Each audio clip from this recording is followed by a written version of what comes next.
TNPSC group 4 2024 கேட்ட ஒரு some வந்து நம்ம இதில் பார்க்குறோம்.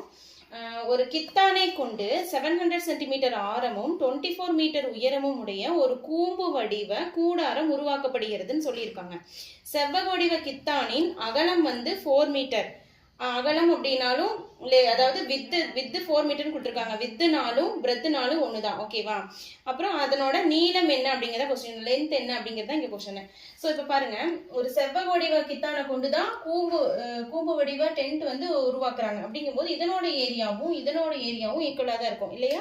ஸோ செவ்வகத்தோட ஏரியாவுக்கு ஃபார்முலா என்ன? Length into breadth is equal to கூம்பு. இதுக்கு வந்து கர்வ்டு சர்ஃபேஸ் ஏரியா தான் நம்ம எடுத்துப்போம். ஸோ கூம்புக்கு கர்வ்டு சர்ஃபேஸ் ஏரியாவுக்கு ஃபார்முலா வந்து πr/l. ஓகேவா? இப்போ எல் தான் என்னங்கிறது நம்ம கொஸ்டின் நம்ம வந்து இது கண்டுபிடிக்கணும். பிரெத் வந்து 4ன்னு கொடுத்துருக்காங்க. பையோட வேல்யூ நமக்கு தெரியும் 22/7 இன்ட்டு ஆர் வந்து 700 சென்டிமீட்டர்னு கொடுத்தாங்க இல்லையா? ஸோ அதை வந்து நம்ம மீட்டருக்கு மாற்றும் போது 7 மீட்டர் இன்ட்டு எல்லோட வேல்யூ நம்ம கண்டுபிடிக்கணும். ஸோ இந்த எல் வேற, இந்த எல் வேற, ரெண்டும் கன்ஃபியூஸ் பண்ணிக்கூடாது. இது வந்து கூம்போட எல், இது வந்து செவ்வகத்தோட எல். இப்போ இந்த எல் கண்டுபிடிக்கிறதுக்கு இங்கே பாருங்க, எல்லுங்கிறது இந்த ஏரியா தான் எல். ஓகேவா? இந்த கூம்புல இந்த ஏரியா தான் எல்.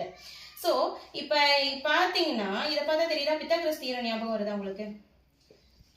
இது வந்து ட்ரையாங்குலர் ஷேப்ல இருக்கு. ஸோ பித்தாகரஸ் தியரம் ஞாபகம், ஒரு கர்ணத்தின் வர்க்கமானது மற்ற இரு பக்கங்களின் வர்க்கங்களின் கூடுதலுக்கு சமம். அதை வச்சு இந்த எல்லோட வேல்யூ நம்ம கண்டுபிடிக்கிறோம்.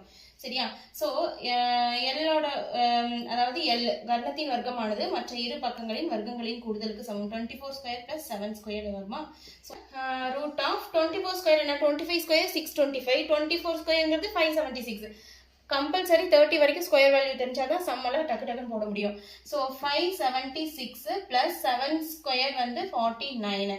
ரெண்டையும் வந்து ஆட் பண்ணீங்க அப்படின்னா 625. ஸோ ரூட் 625 வந்து ஆன்சர் உங்களுக்கு கிடைக்கும். ஸோ எல்லோட வேல்யூ ரூட் 625 அப்படின்னா L is equal to 25. 25 square தான் 625. ஸோ எல் வந்து 25 நமக்கு கிடைச்சிச்சு. ஸோ அந்த 25 கொண்டு வந்து இங்கே எல்லுக்கு வந்து நம்ம சப்ஸ்டியூட் பண்ணுறோம். சரியா? இப்போ வந்து இந்த 7 கேன்சல் ஆயிரும். 22 × 25 இங்கே இருக்கும். இங்கே வந்து எல் இஸ் ஈக்குவல் டு இது 22 × 25 டிவைட் பை இந்த 4 இங்கே வருது. 2 2 4 1 1 11 வருதா? அப்போ இதை மல்டிப்ளை பண்ணி கடைசியில் டிவைட் பண்ணிக்கலாம். 25 இன்னொரு 25 11ஆன மல்டிப்ளை பண்ணோம்னா 7 2 5 7 2 275. So 275 divide by 2. இதனோட பாதி வேல்யூ என்ன? 137.5. ஸோ எல்லோட value 137.5. So option A 137.5 metre அப்படிங்கிறதான் இந்த கொஸ்டினுக்கு ஆன்சர். Okay, thank you.